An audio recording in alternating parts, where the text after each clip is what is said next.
Bienvenidos y bienvenidas, compañeros, a una nueva reunión de este ciclo de conversaciones sobre la coyuntura política. Bueno, ya ha entrado en su segunda temporada, 2021. Hoy nos visita, como íbamos anticipando en la previa, el compañero Horacio Tetamanti, ¿sí? Es ingeniero naval, fue subsecretario de Vías Navegables de la Nación durante el gobierno de Cristina Fernández de Kirchner. Y bueno, y como seguramente muchos de ustedes saben, tuvo una participación muy destacada en los medios, en los medios compañeros, ¿no? En las últimas semanas, en relación al tema del decreto 949 del 2020 y bueno, el tema de la hidrovía, ¿sí? La discusión que se dio respecto de ese tema. Estamos esperando la presencia también de Oscar Laborde, presidente del Parlasur, ¿sí? Para charlar un poco también sobre la temática regional, las recientes elecciones en Ecuador. Nos visita hoy también Liliana Masure, exdiputada, extitular del INCA. Bueno, nuestros coordinadores habituales de la 18 de mayo, Edgardo Moca, Ricardo Aronskin, Silvia Roiqués, Pablo Fondevila y Amado Vudú. El bosnio, Max Fernández, de la MAC. Bueno, Horacio González acaba de entrar también. Néstor Vicente nos está visitando hoy. Creo que viene seguido, pero igual lo quiero citar. Exactamente, Néstor Vicente, lo vi entrar hoy, gracias Edgardo por el apunte. Un abrazo grande, Néstor. Está Mariano Pinedo también. Histórico militante de la izquierda. Mariano Pinedo. Amado, un abrazo. Ahí lo veo, Amado. Qué gusto de verlo. Ahí escondido atrás de la barba. Bueno, compas, hoy me acordaba que allá por agosto, fines de agosto del año pasado, cuando invitamos al compañero Amado Vudú a una picada virtual, como la llamamos en la regional Eva Perón, de la 18, estaba muy fresco el anuncio de la creación del Consejo Federal de la Hidrovía, creo que había sido el día anterior o ese mismo día. Y Amado, bueno, resaltaba la importancia que tiene este tema, ¿no? Para el desarrollo estratégico del país, ¿no? El control de esa vía navegable. Bueno, recibimos todos con gran expectativa ese anuncio de la creación del Consejo Federal Hidrovía Sociedad del Estado. Bueno, desde entonces, como dijera un olvidable expresidente, pasaron cosas, frase que siempre suele recordar nuestro habitual moderador Juan Bayerga. Bueno, en ese sentido quería invitar a Amado a que dirija por ahí las palabras de apertura de este encuentro de hoy y le dé el lugar, el pie a Horacio Tetamanti para empezar a hablar sobre este tema que nos preocupa a todos. Amado.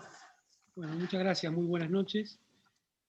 Yo voy a hacer una breve introducción sin entrar en detalles porque teniendo el Horacio creo que es una de las personas que más conocen en la Argentina sobre estos temas, porque él además conoce de verdad la cuestión de puertos, de adentro y de afuera. Para mí es espectacular que esté y bueno, cuando la coordinación tomó la decisión de esta invitación, creo que nos va a abrir mucho la cabeza y quizás nos dé dolores de cabeza también, porque vamos a escuchar cosas pesadas. Y de eso se trata justamente, entre nosotros poder hablar todo tal cual es, sabiendo que estamos enfrentando una situación muy difícil que requiere siempre pensar que sobre cualquier disputa está sostener nuestro gobierno, porque realmente las perspectivas son horrorosas. Aún para aquellos que nos gustaría que haya otro ritmo, aún aquellos que nos gustaría que haya otra oportunidad. Pero este tema en particular me parece que viene como anillo al dedo, para los que pretendemos que se hable de un programa y que la próxima unidad no sea una unidad para una elección, sino que sea una unidad alrededor de un programa. Porque como pocos este tema nos trae la vieja enseñanza de Edgardo Moca que no hay coyuntura y largo plazo. El camino se va haciendo de coyunturas. Y las definiciones en las coyunturas determinan el largo plazo, porque fíjense ustedes si será importante, ¿no? Que una situación como nuestro río Paraná, algo que se tome una decisión sin mucha discusión política, va a estar condicionando la soberanía argentina en los próximos años.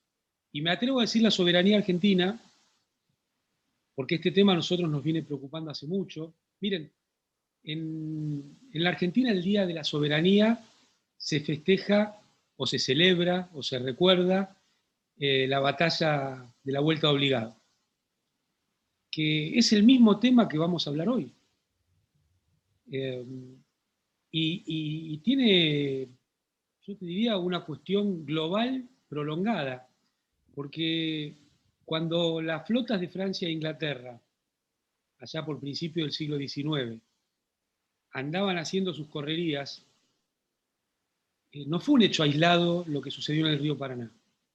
Pocos años antes habíamos tenido en China la guerra del opio. Y entonces me parece que lo que vamos a hablar hoy, lo que nos va a iluminar Horacio, ojalá Oscar Laborde también nos cuente algo de esto, o Mariano Pinedo también, más allá de lo que nosotras y nosotros tengamos para decir, en un país tan importante como era China en esa época, la introducción del tema de la droga y usar los ríos navegables como ríos, como si fuera mar abierto, bueno, fue un paso tremendo del colonialismo. Y vivimos en un mundo, a veces nos cuesta encontrar el nombre, neoliberalismo, liberalismo financiero. Vivimos en un mundo donde la clave es lo colonial. Yo creo que tenemos que machacar el tema del colonialismo con los nuevos formatos, pero la clave hoy es el colonialismo. Si uno va a Shanghái hoy, la ciudad económicamente más importante del país, económicamente más importante, de un lado del río está la China moderna, con edificios altísimos, pero de la otra orilla del río están los resabios del mundo colonial. Está el barrio francés, el barrio alemán, el barrio inglés, y los edificios mantenidos, para no olvidarse de eso, porque ¿cómo terminó la guerra del opio? Con los tratados desiguales. Y los tratados desiguales le otorgaron a las potencias colonialistas prerrogativas territoriales sobre China, incluso puertos exclusivos, para Estados Unidos, para Francia, para Alemania, para Inglaterra, en ese momento. Y está la marca ahí a la vista. Bueno, el correlato de eso fue la batalla de la Vuelta de Obligado, o lo que pretendían hacer los barcos franceses e ingleses. Claro, porque cuando empezó el comercio de alimentos, antes el comercio era solo de bienes de lujo. Con la aparición del barco de vapor aparece el comercio de alimentos. Y ahí se desplegó una nueva fase del colonialismo. Y si nosotros en nuestro país, por dos banderitas, la francesa y la inglesa, le damos el estatus de Día de la Soberanía a la lucha por el río Paraná, y porque no sea un río de aguas internacionales, sino un río interno de la Argentina, que esa es la discusión, imaginemos que hoy hay mucho más que dos banderitas. Porque a la francesa y a la inglesa que hoy están, hay que agregarle la suiza, la belga, la norteamericana, la china, y me estoy seguramente olvidando alguna otra. De eso es de lo que estamos hablando cuando hablamos de la hidrovía. Estamos hablando de un nuevo formato de colonialismo. Y me parece que entre las cuestiones estructurales que hay que resolver en la Argentina, una muy importante es la de la hidrovía del río Paraná, que tiene que ver con nuestro comercio exterior, tiene que ver con el manejo de nuestros puertos, tiene que ver con la relación con Paraguay, Bolivia, Brasil y Uruguay. Es decir, que es un tema no menor y me parece que estaba, hasta las voces de algunos compañeros, por suerte, pasando demasiado desapercibido, ¿no?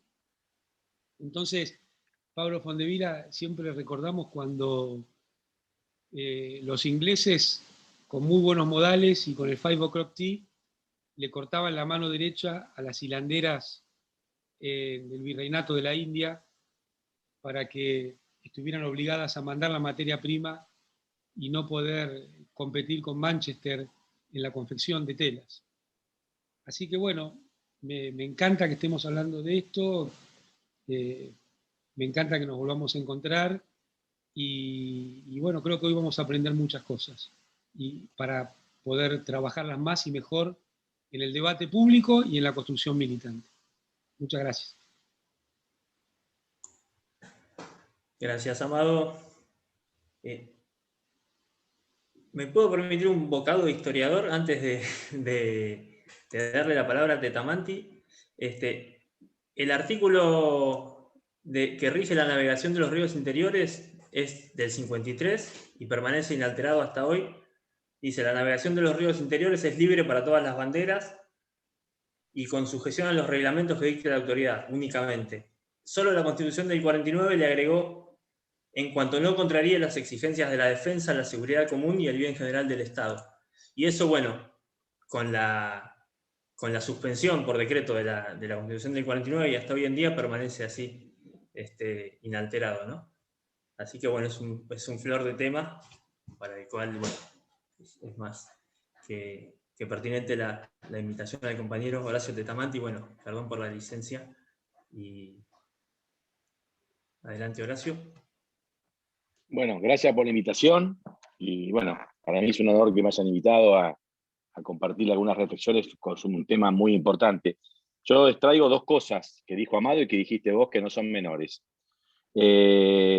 Amado está diciendo que la coyuntura, que el macro, que la teoría, que la reflexión, no puede tapar la coyuntura, porque en la coyuntura es donde se ponen los mojones que condicionan el futuro.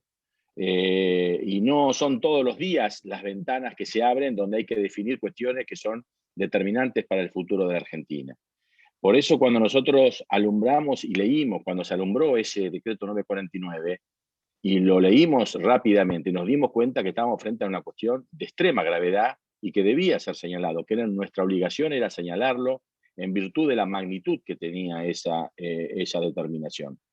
Que está de alguna forma también relacionado con lo que vos estabas diciendo acerca de que sí, independiente de los análisis que podemos hacer históricos, de las razones por las cuales a la Argentina se le impuso, o por propia decisión, o por lo que fuera, que eso es un debate, la aceptación sobre la libre navegabilidad de sus ríos interiores, lo cierto es que lamentablemente, y es cierto que esa cláusula del 49 fue determinante, hasta el año 2018 estaba regida bajo las normas de la Argentina. Nosotros tenemos que saber perfectamente que en el año 2018 el presidente Macri saca un decreto donde resigna esta facultad inclusive, porque dice que a partir de ese decreto internaliza las normativas que se alumbran en el Comité Internacional de Hidrovía, es decir, le entrega a ese colectivo de países de ese tratado, que es el nefasto Tratado de Hidrovía, la facultad inclusive de fijar nuevas reglamentaciones que ya no se hacen desde la propia soberanía de la Argentina. Lisa y llanamente entrega la soberanía normativa, que es la última fase de entrega que corona casi 200 años de resignación. Lo cierto es que la Argentina, como dice Amado, sus ríos fueron donde se talló la historia de la Argentina. Y no solamente son sujetos geográficos, que todos aprendimos en la escuela, y especialmente los que tuvimos la desgracia de caer en la escuela pública. Todos sabemos lo que es el río Paraná. Y todos sabemos que se utiliza una palabra guaraní que dice el padre de todas las aguas. El valor simbólico que forma constitutivo acerca de la palabra, del poder de la palabra y del significado. El río Uruguay, el río de los pájaros, el río de la Plata, el camino del Potosí, que daba lugar al Cerro Potosí en Alta Bolivia por el tema de la Plata, Río de la Plata, que justamente sale en función de eso. Es decir, sujetos geográficos que cobran no solamente una identificación geográfica, sino que también un simbolismo, un profundo simbolismo y de constitutivo de nuestra propia identidad. Y así estamos, con los diferentes altibajos. Lo cierto es que la Argentina sufre derrotas importantes en esa puja, pero la verdad que inclusive los propios conservadores tuvieron actitudes que no estaban dispuestas a resignar, si bien no tenían un compromiso con la justicia social, pero sí con la nación. Es decir, podemos rescatar de la vieja historia a Ceballos, el canciller de Carlos Pellegrini, donde reivindicaba la soberanía argentina del Río de la Plata de la Costa Seca. Es decir, le negaba al Uruguay hasta la propia posibilidad de salir al agua. Eso inclusive dio lugares a... Hubo intercambios bélicos históricos. Esto está cerrado, lo cierra Perón en el año 73 con el Tratado del Río de la Plata, donde cierra una página que yo creo estaba fuertemente vinculada con la visión que tenía Perón acerca de las Islas Malvinas. Yo tuve la satisfacción de participar de un operativo que ordenó él, que se llamó el Mar Nos Une, donde fuimos navegando hasta las Islas Malvinas, en un primero gesto de amistad, porque ya estaban los primeros, digamos, borradores de un acuerdo que iba a permitir a la Argentina tener una recuperación de las Islas Malvinas, de las soberanías en forma de etapas, y lo cierto es que la propia Inglaterra había asumido ya que esas islas no le eran, digamos, sostenibles en aquella oportunidad del año 73. Por eso es muy razonable esto que a mí me alimentó mucho este análisis. Es decir, Perón decía, yo no puedo ir por Malvinas si no termino el tema del Río de la Plata. Yo no puedo ir a hacer un arreglo con los ingleses teniendo una situación cuasi bélica con el Uruguay. Se presupuso eso, fue la primera tarea que abordó él en forma personal, y en el año 73 se alumbra el Tratado de Río de la Plata. Y después, en el año 74, nosotros vamos a Malvinas. Esta es una teoría que estoy discutiendo incluso con mis primos en Cancillería, algunos la aceptan, otros no la aceptan. Es interesante, porque yo estoy convencido de que para Perón, en esa visión de integración latinoamericana, no concebía ir por Malvinas y antes no cerraba esta página en el Río de la Plata. Lo cierto es que pasaron inclusive golpes militares, la fusiladora, la monstruosidad del 76. Nunca nadie, inclusive en esos escenarios, inclusive con Martínez de Oz, estuvo dispuesto a una entrega de la soberanía física de nuestros ríos. El gran avance, digamos, el gran avance que es sustantivo, donde se modifica toda la estructura jurídica de lo que se refiere a los ríos de la Argentina, se hace en la década del 90, impulsada básicamente por los principios del Consenso de Washington, que tenían, digamos, aplicaciones distintas para los diferentes escenarios. Eran principios generales, el abandono del Estado, la privatización, la entrega de las empresas del Estado a los monopolios, la apertura de la economía, etcétera, etcétera, etcétera. Pero en cada lugar tenía una particularidad. Y yo creo que particularmente el Consenso de Washington, cuando se corporiza en la Argentina, hace fuerte hincapié en el patrimonio marítimo y fluvial de la República Argentina. Si hay un lugar donde realmente impacta con mayor violencia es esto, porque tenía un objeto muy claro, expulsar a los argentinos del agua.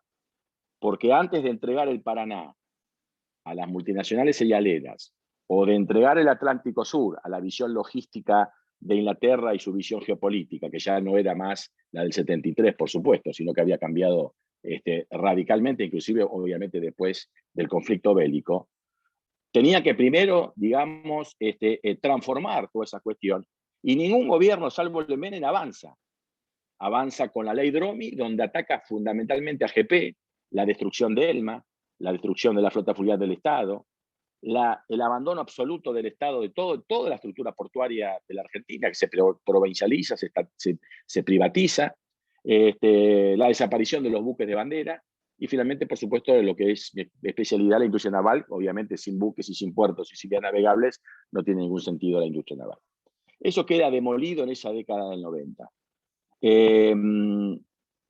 Y a partir de ahí, prácticamente no hubo ninguna, digamos, discontinuidad, porque yo estoy convencido que esta inteligencia estratégica de sometimiento es una visión global que incorpora al río Paraná, al río de la Plata y el Atlántico Sur, en un conglomerado de intereses o un consorcio de intereses nacionales que articulan una política única sobre la Argentina, que coordina, por ejemplo, los intereses agroexportadores, por un lado, que coordina los monopolios de transporte con el advenimiento de los contenedores, con el advenimiento de los grandes monopolios como la Maersk y como el Hamburg Süd, y que articula también, por supuesto, con las empresas dragadoras, digamos, internacionales, y que articula también, por supuesto, con los grupos pesqueros que, digamos, depredan el mar argentino.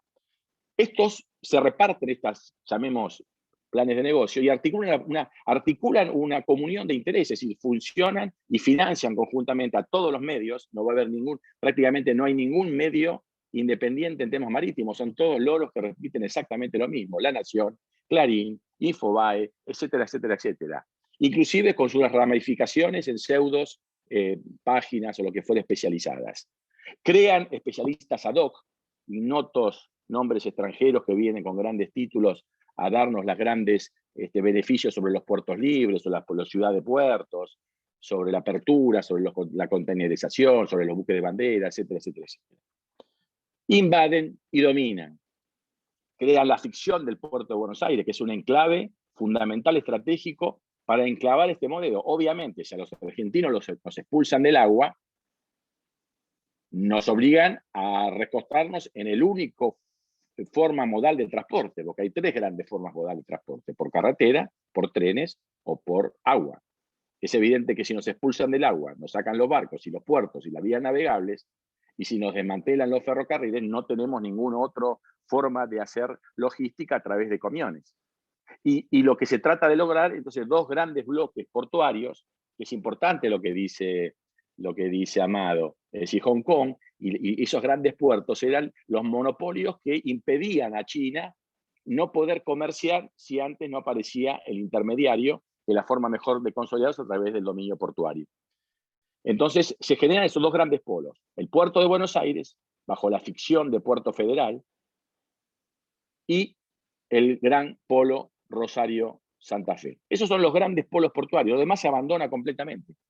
Y se genera un tratado internacional, ya en el año 95, llamado Tratado de Hidrovía Paraguay y Paraná, Puerto Cáceres, Nueva Palmira. Es decir, aparece un nuevo sujeto geográfico, que es una especie de Frankenstein, con partes de diferentes ríos, de diferentes jurisdicciones, que se arma ad hoc a los efectos de generar una nueva ruta del Potosí, que sería la ruta del oro verde, digamos. Es decir, se diseña una cuestión ya no desde los intereses nacionales, sino de una visión globalista de una gran región exportadora de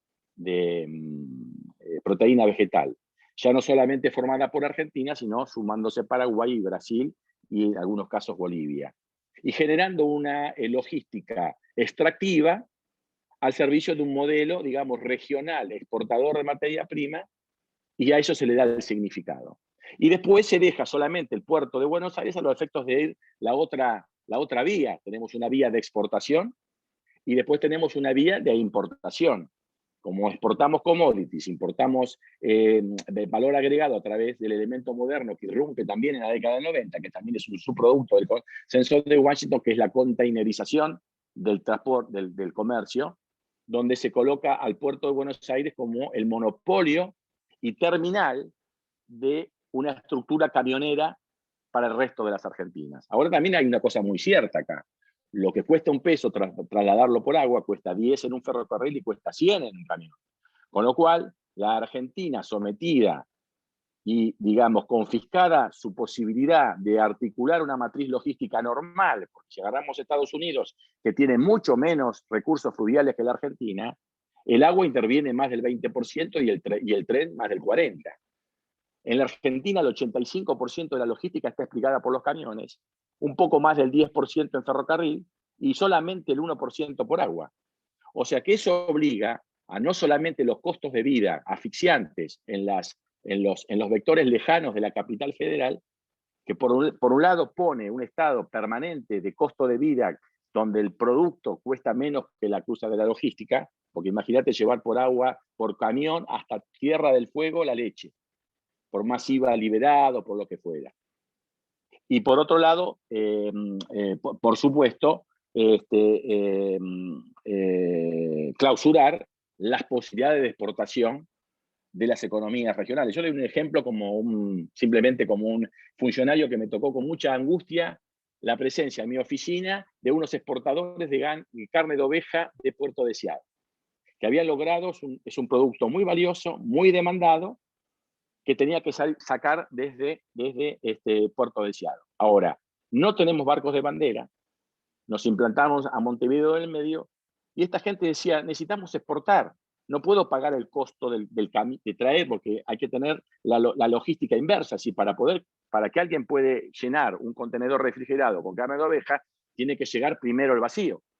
Después se llena, después tiene que volver a Buenos Aires y después tiene que salir desde Buenos Aires. Con lo cual, no solamente en un tema de costos, sino que simplemente al tener integrada nuestros puertos, tener en manos del puerto de Buenos Aires las mismas monopolios de Montevideo, que son los mismos de los transportes, es evidente que el sector este es planificado entre otros tantos. Entonces la región se le asignaba una cantidad fija de contenedores frigoríficos, que se concentran todos en el puerto de Buenos Aires. Con lo cual, si hubiéramos tenido, como pasó, una buena temporada de calamar, una buena temporada de fruta, se agotaban el cupo asignado a la región y realmente no había contenedores. O sea, nuestro comercio exterior está planificado por una visión de aumentar la renta de los monopolios de transporte y no realmente por la capacidad propia de exportación, que un país que necesitamos como vida o muerte exportar, tenemos una limitación logística de muchas posibilidades que quedan frustras. Dominada la cuestión de la exportación, unificando en un solo puerto en Rosario para el grano, porque hay que tener en cuenta que la Argentina exporta, hablemos de números redondos, 100 millones de toneladas, el 86%, 87% sale del complejo Rosario-Santa Fe-San Martín, y solamente un 13% sale por los grandes puertos de aguas profundas de Quequén y Bahía Blanca, para que tengan números. Y son más o menos 4.000 o 5.000 barcos los que ingresan al río Paraná para llevarse la cosecha, que son y explican casi el 90% de la totalidad de los barcos que ingresan a la Cuenca del Plata, de los cuales el 95% lo explica la economía argentina. Y ahí nosotros llegamos en este contexto. Esto sigue, digamos, se sigue confirmando, se confirma con todos los gobiernos, hasta que hay un pequeño paréntesis histórico, que es el gobierno de Néstor y de Cristina, con grandes hitos legales, normativos, que es el famoso decreto 1010 de Néstor Kirchner, que realmente hace un análisis crítico de toda la normativa de los 90 y empieza a demoler alguno de ellos y a reformular unas nuevas normativas a los efectos de la recuperación de soberanía en el plano de los buques de bandera, empieza a repechar una cuesta. Y Cristina toma, y tengo el orgullo de haber participado ahí como actor, digamos, activo de la cuestión, porque era la Autoridad Portuaria Nacional, la gran resolución de la 1108, que es la ratificación de la vocación argentina de proteger los buques de bandera argentina e inclusive proyectarlos a todo el Mercosur, porque el Mercosur tenía como base fundamental el Tratado del año 65 y posteriores, que Brasil y Argentina habían acordado de que toda la integración o el proyecto de integración del regional sudamericano se iba a hacer con elementos y buques de bandera de los países, es decir, que se iba a articular la integración a través de ferrocarriles, o de autos, o de camiones, o de barcos, pero todos de bandera, ¿no? Se iba a permitir el ingreso de los buques de bandera de conveniencia. Eso genera un gran impacto, porque Uruguay se negaba sistemáticamente a acompañar ya las decisiones que había tomado Brasil, Paraguay y Argentina, por supuesto, y Bolivia, de internalizar ese transporte de Brasil, que hace pocos días se acaba de denunciar por parte de Brasil, que es otra catástrofe importantísima que no sé si dará tiempo para analizarla, que es consecuencia de que lo primero que hace Macri cuando llega al gobierno es dinamita todo esto y retoma y fortalece y profundiza la hoja de ruta de la década del 90. Es decir, retoma el control de la política argentina la misma inteligencia. Es decir, no hay una diferenciación. Si uno que analiza la estrategia se da cuenta que la estrategia puede tener altibajos puede tener retrocesos, pero una vez que se da la oportunidad, o porque ya no gobiernan esto, o ya no gobierna Cristina, o nos compran un ministro, como en el caso nuestro, que nos han comprado un ministro, porque algunas cosas no pudimos hacer, no por Macri, sino por algunos ministros nuestros, o los amenazan, o le dan una tapa de Clarín, y eso es muy fácil, se sabe muy fácil, porque si vos tenés un funcionario en un gobierno popular que no tiene una denuncia penal, seguramente es un topo de Clarín. Todos aquellos que investimos, evidentemente no, es imposible no tener una denuncia penal. Yo me comí 3, la saqué bastante barata, y bueno, no hace falta que digamos lo que sucedió con Amado, que ya es un emblema, como el punto máximo de la expresión de estas metodologías ya habituales. En ese momento, Macri anula todas estas cosas, retoma y profundiza y toma 2 grandes decisiones que son para mí fundamentales. Acepta por primera vez en la historia argentina la profundización a Canal Profundo de Montevideo. Nunca antes Montevideo tenía una profundidad diferencial al puerto de Buenos Aires. Tenía un beneficio por el hecho de ese diseño colonial y antinatural, que es el Canal del Indio, que nos obliga artificialmente a navegar al norte cuando nosotros tenemos que navegar al sur. Pero lo cierto es que todavía ese canal, si bien contrario a los intereses nacionales, todavía podíamos dar batalla porque teníamos profundidades similares. Por eso era un tema en Cancillería estratégico, no permitir nunca, porque ¿qué pasa? Tanto el canal que habíamos presentado nosotros, el canal Magdalena, como el canal del Indio, ambos, y el nuevo de Montevideo, están en lo que se llama las aguas comunes del Río de la Plata y por lo tanto sometidos al procedimiento de consulta previa. Nosotros tuvimos casi 2 años. Cristina dio la orden de hacer el canal Magdalena ya por fines de 2013 y terminamos en el 2015, al final de 2015, con un procedimiento muy complejo donde Uruguay hizo uso de todas las posibilidades de tratar de bloquear el canal Magdalena, que afortunadamente no lo pudo bloquear, y ni siquiera con la voluntad de Macri, porque ya el último plazo vencía prácticamente en marzo o febrero, si no me equivoco, del 2016, pero ya no había forma de echar atrás esa cuestión. Sin embargo, cuando en el 2016 toma 2 grandes decisiones Macri de olvidarse de la licitación que ya estaba en curso y que no había llegado a buen puerto porque lamentablemente hubo un sabotaje de fuego interno, directamente lo clausura. Y recibe, por supuesto, ya sabiendo que la Argentina tenía una vocación de hacer un canal que realmente cambia la configuración geopolítica de la Argentina, inmediatamente Uruguay presenta su canal de Montevideo, y curiosamente la otra parte tiene 180 días, le da al artículo 17 180 días para plantear objeciones o para reservar derechos. El gobierno de Macri dejó vencer ese plazo y dejó aprobado de pleno derecho, sin ningún tipo de derecho del argentino, irreversible, porque estamos dentro de un convenio que la Argentina cede jurisdicción y está tomada bajo la norma del Tratado de Río de la Plata, queda aprobado de pleno derecho el canal de Montevideo. Y a poco después renuncia a la soberanía normativa y la entrega a este tratado. Ya todos los tratados del Mercosur, ya todos los tratados de la hidrovía que fueron alumbrados con una vocación de integración, ya fueron prácticamente apropiados por la década del 90 y se apoyan en una vocación de integración para realmente, digamos, con la excusa de la integración, integran, pero para desarrollar, por ejemplo, logísticas extractivas al servicio de la renta de las multinacionales. No se integra ni para integrar, había que pelear, por ejemplo, si hay una integración que pudo haber llegado a buen puerto, la automotriz, entre Argentina y Brasil. Es lógico que las importaciones y exportaciones se hagan con buques brasileños, y además teníamos la ley, hasta ya no la tenemos más, que obligaba a hacer con buques de bandera, y teníamos un permanente sabotaje a ese concepto que para mí es preliminar, que es que la integración se haga sobre esos recursos genuinos. No se puede pensar integrar basando normativas en paraísos fiscales, puertos libres y banderas de conveniencia. Es realmente una contradicción de un orden. Es decir, Europa integró, en sus puertos interiores corren barcos de bandera de los países de la comunidad. Pero las grandes empresas, tanto la Hamburg Sur alemana como la la Merckx, que es dinamarquesa, que dentro de la Comunidad Europea no pueden usar bandera de conveniencia, en su proyección colonial hacia fuera del país sí les permiten hacer fuera de la conveniencia. Para penetrar en los... no sé si me escuchan bien. Perfectamente, Horacio. Adelante. Sí, para que se me queda casi sin batería, para un poquitito. Ya que, aprovechando la interrupción, ¿querés que te...? Sí, pero se escuchaba perfecto, ¿eh? ¿Querés que vayamos mechando algunas de las consultas que fueron...? Bueno, ya termino con esta historia. Perfecto. Digamos, ya termino. Te pido, porque quiero hacer el colorario. Lo cierto es que el cambio de gobierno nos había dado una esperanza.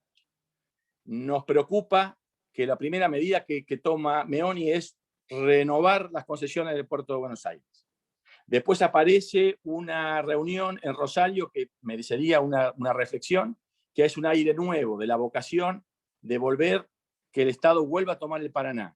Y después finalmente aparece un 949 que desaparece la empresa del Estado, ratifica la boya 239 que es Montevideo, es decir, ratifica el modelo que nos obliga a salir por Montevideo, pone un río que no existía nunca, que era el río Paraná Bravo, que alimenta solamente a Nueva Palmira, olvidando que había una cantidad de ríos interiores que podían ayudar a Barranqueras, a Santa Fe, a San Pedro. Elige un puerto extranjero para que draguemos con nuestra propia plata, porque hay que tener bien claro que el dragado solamente lo pagan los barcos que vienen a buscar la soja o los granos a Rosario, y que por lo tanto, por ser un comedida, lo pagan los productores argentinos.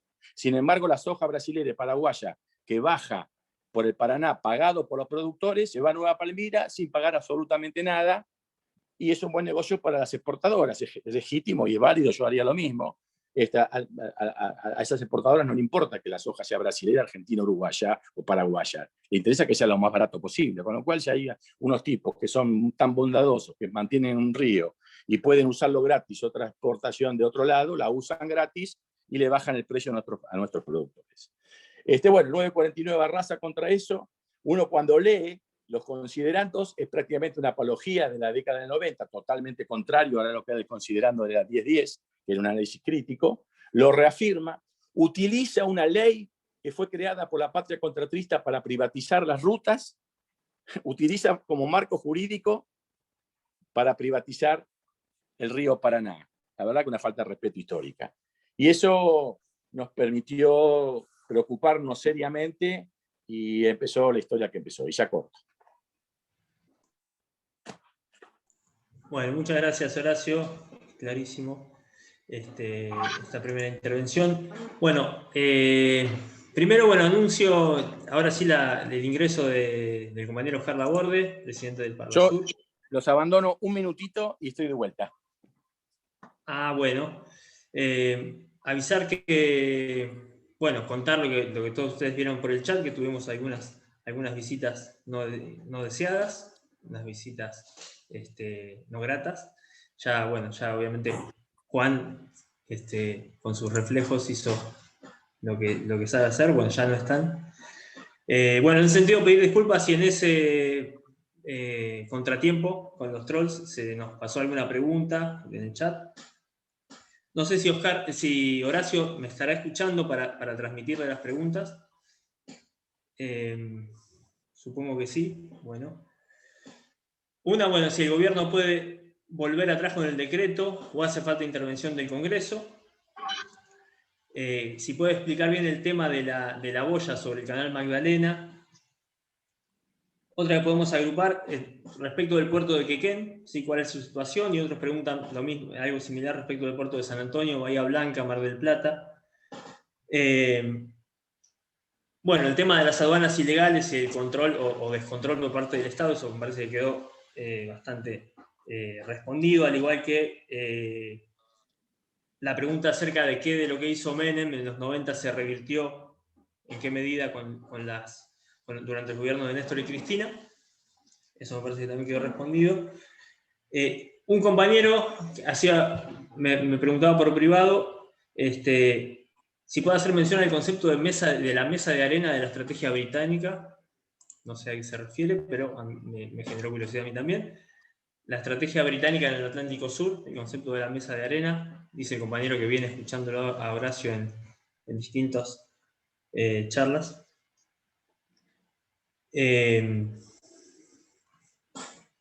Bueno, Horacio, no sé si estará escuchando. O si alguno de los coordinadores quiere tomar la palabra mientras esperamos a Horacio para meter algún... Ya estoy de vuelta. Ahí está, Horacio. No sé si escuchaste las consultas. No, Estoy fui a hacer transmitiendo. pis. A ver. Bueno, una es si el gobierno puede volver atrás con el decreto o hace falta intervención del Congreso. El tema de los puertos alternativos, Quequén, San Antonio, Bahía Blanca, Mar del Plata. Un compañero pedía que hagas mención al concepto de la mesa de arena de la estrategia británica en el Atlántico Sur. Eso me generó a mí curiosidad también, porque no sé de qué se trata. Y las demás creo que quedaron respondidas con la intervención inicial, ¿no? Respecto de las políticas de Néstor y Cristina, en qué medida revirtieron la política privatizadora de Menem y demás. Bueno. Repetime la primera, ¿cuál sería entonces? Así me ordeno. Bueno, si hace falta intervención del Congreso o el gobierno o el Ejecutivo puede... Mira, estamos hablando del decreto 949. Es un decreto simple, contrariamente a lo que fue el decreto 1010, que fue un DNU, que fue mucho más profundo, porque derogó incluso leyes. Y de mayor rango que la 1108, que fue una disposición de la Autoridad Portuaria Nacional. Yo diría que haría un paréntesis, haría como una comparación con el mismo decreto que ordenaba la expropiación de Vicentín. Más allá que podemos discutir si era bueno o malo, yo era crítico de eso, pero no importa, eso es otro debate. Faltaron 2 tapas de Clarín y una movilización de 4x4 en Reconquista, y salió otro decreto para anularlo. O sea que este decreto es un poder al ministro para que privatice. Tiene que todavía hacer una etapa y un proceso complejo, que hasta tanto no termine, la Argentina puede interrumpir. Y la verdad que yo estoy tratando de convencer al presidente que seguramente él no leyó el decreto, porque no puedo creer que un abogado haya podido firmar un decreto con errores políticos que pueden ser explicables. Es decir, que nuestro gobierno reivindique la década del 90, políticamente me parece como inaceptable. Pero además confusiones cita toda una reglamentación de lo que es el Tratado de Hidrovía, que es un tratado internacional con una figura jurídica que es la hidrovía Paraná-Paraguay, que nada tiene que ver con la vía troncal de navegación, porque no podría privatizar la hidrovía, le gustaría, pero no pueden hacer, pero sí pueden privatizar con la ley de las carreteras la vía troncal. No tiene nada que ver ni la persona jurídica, ni la reglamentación. La verdad que no se entiende. Yo diría al abogado, ¿para qué pusiste una carilla entera de antecedentes de un marco legal que no le corresponde al objeto que es la cuestión? Y después cita, yo creo que para tratar de sacarse de encima la molestia que le causaba la irritación del senador Tayana, como que hubiera posibilidad de otros canales y una cosa así. Bueno, este es el decreto. Este decreto, digamos, es decir, es tan precario que debería ser anulado con otro decreto. Ahora, también podría ser anulado por una ley, pero me parece que eso sería un problema, digamos, de una oposición con un gobierno oficialista. Es decir, me da la impresión que el presidente tiene que recapacitar. Es muy grosero la falta de respeto de este decreto. Se ve que no estaba en el mejor, nadie estaba en el mejor día, fue el día que murió Maradona, se publicó en el boletín oficial un día que no había mucha atención de los argentinos, que fue el funeral, que fue un día tumultuoso desde lo físico, digamos, y emocionalmente para lo que significaba el Diego para todos nosotros. No estaba en el mejor día, evidentemente no estaba en el mejor día. Debería recapacitar y lo debería derogar. Yo creo que es importante que esto se derogue y se haga un borrón y cuenta nueva y pongamos, como decía Amado, todo sobre la mesa. Porque es muy importante lo que dijo Amado. Esta es una coyuntura determinante, que si sumamos a la profundización de Montevideo y le agregamos a eso 15 años más de este modelo colonial, yo creo que la Argentina dentro de 15 años no tiene más vuelta atrás, porque le va a meter a un canal que no nos sirve a nosotros entre 300 y 400 millones de dólares por año, con lo cual no va a haber forma de volver atrás. Hoy es la oportunidad. Por eso rescato mucho lo de Amado. Hoy es la oportunidad, hoy se da la batalla de obligado. Y creo que lo debería derogar por otro decreto. Clarísimo, Horacio. Acá pregunta otro compañero por el proyecto bioceánico con Chile. ¿Cómo lo ves? Mirá, nosotros trabajamos mucho con el equipo en algunos casos con el equipo de Urien, con el general Brown, que ellos tienen una formación interesante, son militares. Les había resultado interesante la visión del Paraná, del Río de la Plata, porque mi hipótesis fundamental es que el Río de la Plata es el campo de batalla donde se dirime el Atlántico Sur. Es decir, el Atlántico Sur lo podés analizar como campo de batalla si estás en batalla. Pero en este contexto comercial, donde la batalla es comercial, el futuro del Atlántico se define hoy en el Río de la Plata. Si la Argentina, digamos, resigna el Río de la Plata, si avanza el 949, si la Argentina entrega el Río de la Plata a Montevideo, si genera un canal que lo obliga a ir al norte cuando está sus problemas en el sur, si va a fortalecer a Montevideo antes de la década del 90, era un pequeño puerto, lógicamente, acorde al Producto Bruto. Hay una proporcionalidad entre Producto Bruto y estructura portuaria. Era un puerto acorde al Producto Bruto uruguayo. Respetable, pero muy pequeño respecto a la Argentina. Los puertos nuestros eran enormes. Hoy, después de la década del 90, el puerto de Montevideo es mucho más grande que muchos puertos argentinos. Con lo cual está claro que es la economía argentina la que lo propulsa. Y si ahora lo consolidamos, vamos a hacer que se pongan bases chinas, bases españolas, para fortalecer, porque no hubiera pesca ilegal si no tuviese la base de Montevideo.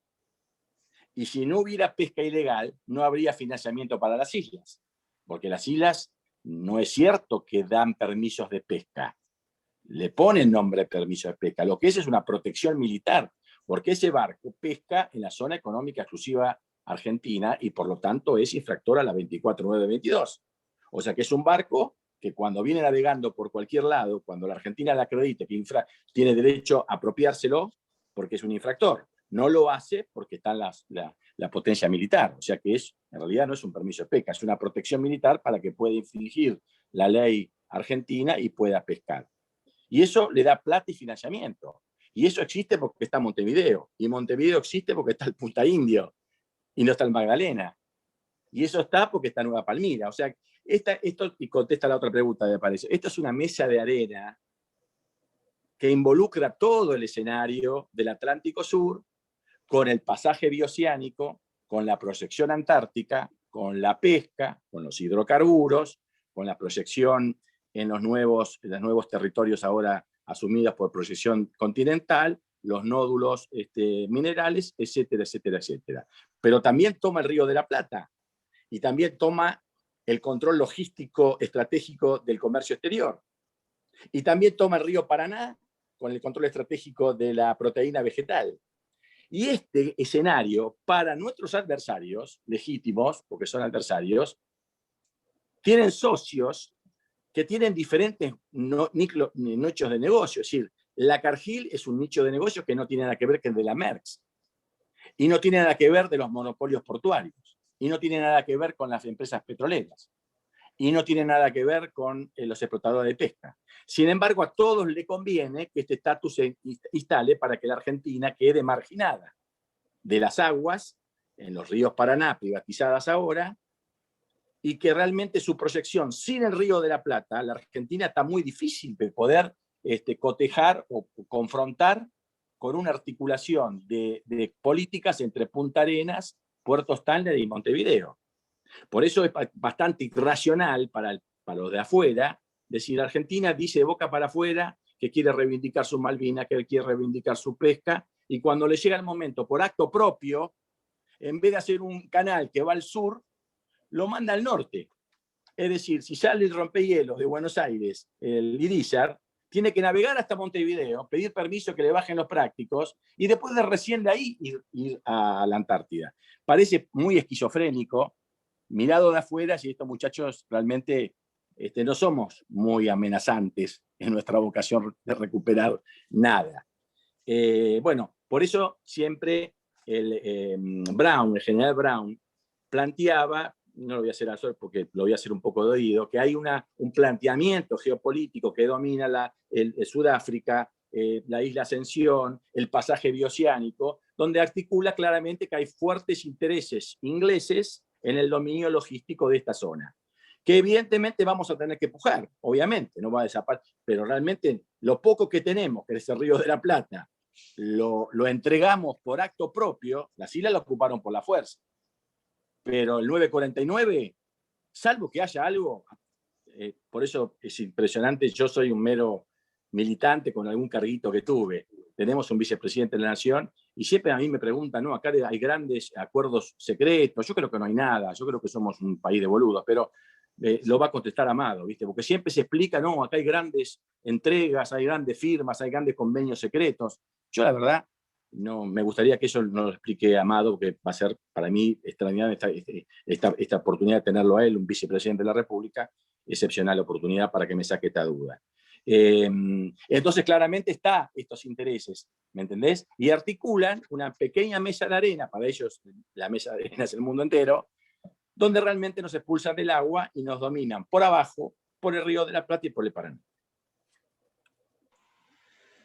Bueno, muchísimas gracias, Horacio. Quedan planteadas algunas preguntas, pero bueno, ya pasó la primera hora de encuentro por ahí. Yo le daría, las dejo planteadas flotando, a ver si se van retomando a lo largo de la conversación, porque estaría bueno que intercambies un poco con Ricardo, que le voy a dar la palabra a continuación, con Amado, con Edgardo, con Silvia, con Pablo. Una es, bueno, las posibilidades concretas de avanzar con el canal Magdalena. Hoy, el tema de Elma, la posibilidad concreta también de recuperar Elma, la flota mercante del Estado. Bueno, la responsabilidad del Ministerio del Transporte en este proceso, bueno, me parece que casi que se responde sola. Bueno, alguna más que quedó pendiente de la tanda anterior. Bueno, los puertos alternativos, Quequén, San Antonio, Mar del Plata, Bahía Blanca. Bueno, pero bueno, le paso, con las disculpas del caso, le paso la posta a Ricardo, a ver si... Bueno, buenas noches, compañeras y compañeros.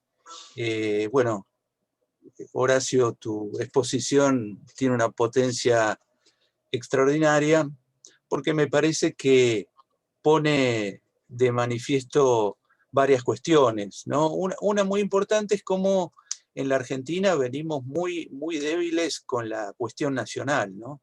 Me parece que es un tema que viene tratando Edgardo en algunos de sus trabajos, Amado lo ha planteado hoy.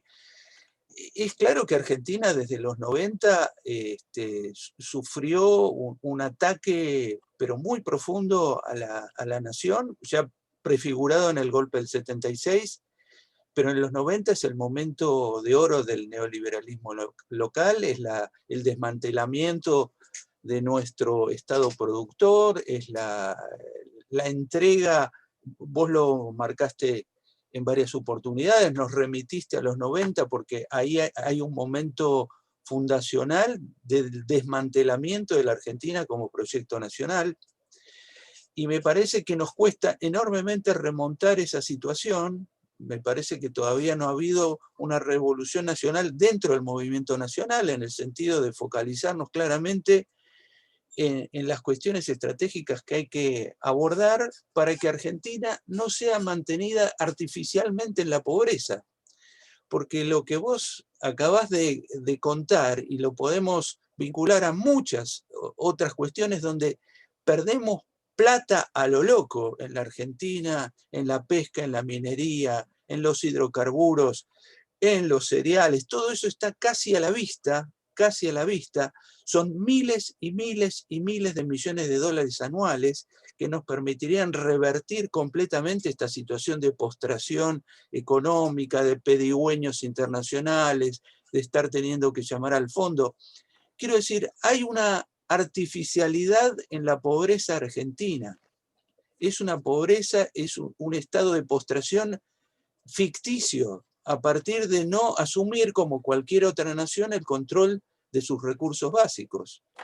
Me parece que hay un punto que estás marcando, estás extraordinariamente desarrollando, uno de los aspectos que tiene que ver con la dependencia argentina, con la postración, con el no poder salir, pero me parece que lo que es muy interesante para nosotros como agrupación es que tenemos al alcance de la mano la posibilidad de librar una pequeña batalla en ese sentido. Es decir, en un momento donde casi estamos por meter la pata nuevamente y reforzar ese estado de postración y de dependencia, es el momento donde podemos movilizar a la opinión pública argentina, sensibilizar a algunos sectores de nuestro gobierno, como para que no metamos esa pata, no volvamos a insistir, no volvamos a remachar el clavo que empezó a clavar el menemismo, y empecemos a dar un poquito vuelta a la historia. Falta mucho de conciencia nacional, pero me parece que en este tipo de batallas se libra una batalla muy importante, que es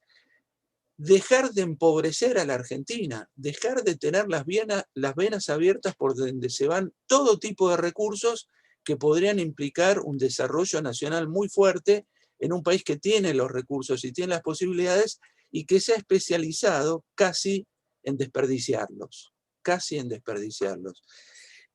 me parece que no todos los sectores políticos nacionales tienen plena conciencia de esto, me parece que hay que hacer un trabajo importante en ese sentido, y me parece que lo tuyo contribuye mucho a abrir los ojos frente a esto, a decir, mirá las oportunidades, mirá las posibilidades, está al alcance de la mano, no es una cosa desmedida lo que estamos pidiendo, pero es el comienzo de una reversión de un estado de postración.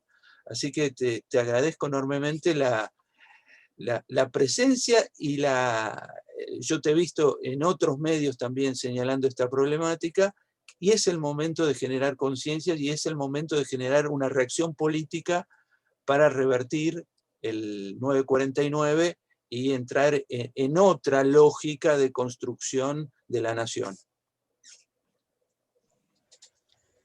Gracias, Ricardo.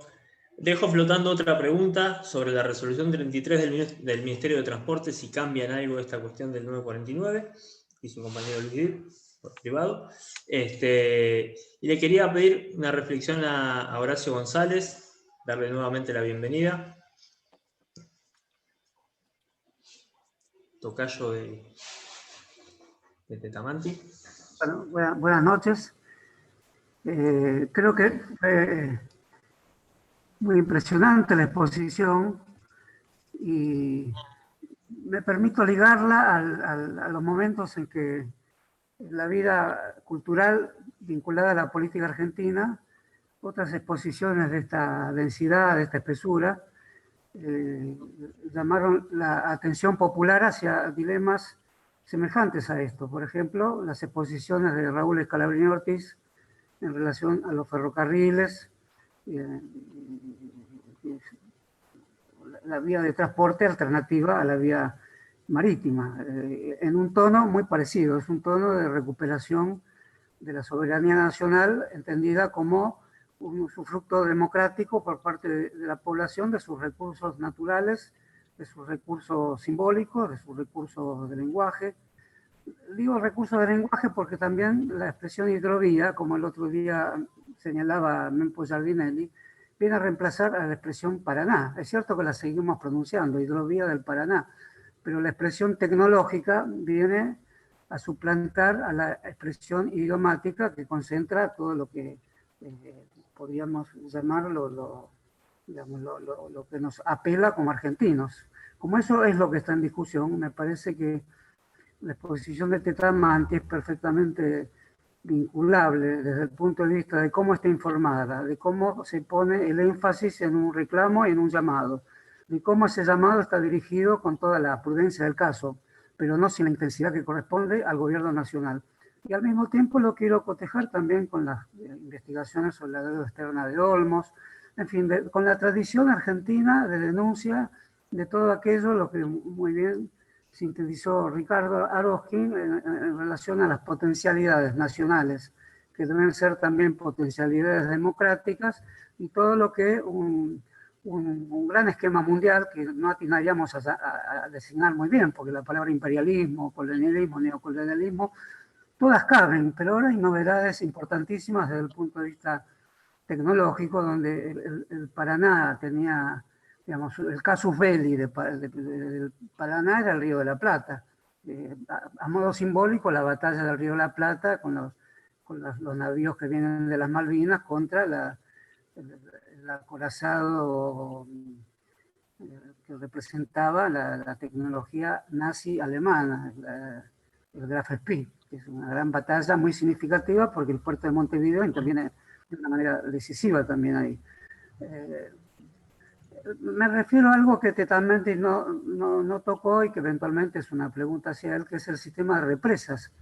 Porque si la boca del Río de la Plata es el principal problema hoy en relación a la libertad de la navegación de los ríos, y si habría una batalla de obligado, eso me reservo en otro momento para ver si cabe o no la mención directa, tal como hizo Amado, o si la diferencia que puede haber desde el punto de vista del imperialismo de la época, que muy bien está presente simultáneamente en China con la guerra del opio, sería la misma cuestión de hoy, porque los barcos ingleses y franceses entran por la desembocadura, pero quería señalar la represa de Itaipú, la de Yacyretá, Salto Grande, es decir, el papel que cumple Brasil en aguas arriba, con un sistema de hidrovías que parte del Paraná, con todos sus afluentes en Brasil, y que implica una alianza muy sutil y muy sorprendente también con Paraguay, porque en la guerra del Paraguay el país que más se empeñó en destruir al Paraguay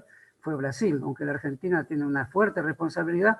No fue la Argentina la que llegó hasta el final la guerra, eso me parece que hay que saberlo también. Y hoy, paradójicamente, el reparto de la electricidad, que habría que tomar algún recaudo para analizar eso, parte de la capacidad que tiene Itaipú de ser una especie de hidrovía a la inversa, es decir, la que cierra el flujo del Paraná en determinados momentos y cuando efectivamente peligra el flujo de las aguas por factores atmosféricos y demás. Y todo esto vinculado a la aquiescencia que tiene el Paraguay con la represa de Itaipú y con otras, y perdónenme, no conozco bien el tema, y también Uruguay, porque digamos, la geopolítica no puede ocultar las tramas ideológicas. O yo no puedo decir que voy a Chile porque tengo que aliarme con Chile, es un país hermano históricamente vinculado a la Argentina, salvo por el pequeño detalle de la cordillera, y omitir que hay un gobierno que se expresa muy cabalmente en términos del neoliberalismo mundial.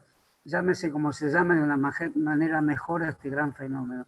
Y en Uruguay pasa lo mismo. Uruguay, por su historia, una historia muy antigua que se remonta al sitio de Montevideo, también en los mismos años de la batalla de Obligado, tiene una cierta también complacencia hacia estos fenómenos, y hay una soterrada rivalidad con la Argentina que es inexplicable y que también se debe a errores políticos profundos, salvo el acuerdo del Río de la Plata de Perón, son incapacidades historiográficas de nuestros gobernantes. Y es lamentable decir que sean también algo que abarca a estos gobernantes de hoy. Por eso, para terminar, diría que la movilización consiguiente con este tipo de exposiciones que alertan sobre un drama nacional profundo, histórico, político, contemporáneo y actual, como la que hizo Tetamanti, que se puede enraizar, como digo, en todos los esfuerzos patrióticos, entendido la patria como un lugar constitucional, un lugar de libertades, un lugar de democracia y un lugar simbólico de expansión de nuestras capacidades como colectivo y también como individuos. Es decir, todo eso hay que definirlo como parte de una reconstitución de la Argentina. Y llama la atención, y me hago esta pregunta, de si los gobernantes estaban distraídos por el factor maradoniano, que puede ser perfectamente, no estoy en disposición de ninguna hostilidad hacia nuestro gobierno, pero si no obraría en ellos también por distracción, por descuido, por falta de análisis histórico-político del problema, también un cierto tizne, una tintura del anterior neoliberalismo que ha llegado por distracción, por por falta de análisis o falta de autoconciencia crítica respecto a la historia nacional, también a esferas del gobierno y al propio presidente, al que creo capaz de reaccionar favorablemente y en contra de la firma del decreto. Como lo creo capaz, creo que la validez de estas charlas tiene que ser una validez que pase por la estricta manifestación de un deseo colectivo de que esta situación con el puerto de Montevideo no se consume, porque efectivamente la cuestión Malvinas, no quiero extenderme más, pero la cuestión Malvinas no hay que tratarla solo desde 1833, que fue el momento en que con el aval de la flota de Estados Unidos también la tomó Inglaterra. Hay que tomarla en relación al interjuego de las potencias del siglo XVII, Holanda, Francia, España. Hay que tener en cuenta que cuando las tuvo en su posesión Francia por un breve periodo, Francia fue un navegante llamado Bougainville, en el mismo siglo XVII la cedió a España. Hoy de algún modo esa geopolítica del siglo XVI está presente hoy, es más antigua que la del combate obligado. Y como hoy es una base de la NATO y como es la puerta de entrada a la Antártida, lo que se juega efectivamente es el destino de un país. Ahora, ¿tenemos que asustarnos? No, por eso, porque el destino de todos los países está en juego. Hoy la geopolítica de las vacunas, la geopolítica de la alimentación mundial, da la impresión que está manejado por corporaciones que son superiores en su poder de decisión, en su poder simbólico de atraer a la población, superior a la idea de nación, que estaría en receso o prácticamente en quiebra. Bueno, me parece que una democracia cabal y profunda en Argentina tiene que demostrar que la idea de nación, puesto que es imprescindible de la idea de democracia, no está en quiebra. Creo que la exposición que escuchamos esta noche nos quiere decir exactamente eso y que tenemos que ser mucho más activos en torno a este tema. Bueno, muchas gracias. Muchísimas gracias a usted, Horacio, como siempre. Quería darle ahora una intervención a Pablo Fondevila, otro de nuestros coordinadores, y después le daría un cierre con el pedido de brevedad al compañero Horacio Tetamanti para que recoja algunas de las reflexiones, para después pasar al otro tema que nos convoca, que es la situación regional a partir de las elecciones en Ecuador. Bueno, gracias, Emanuel.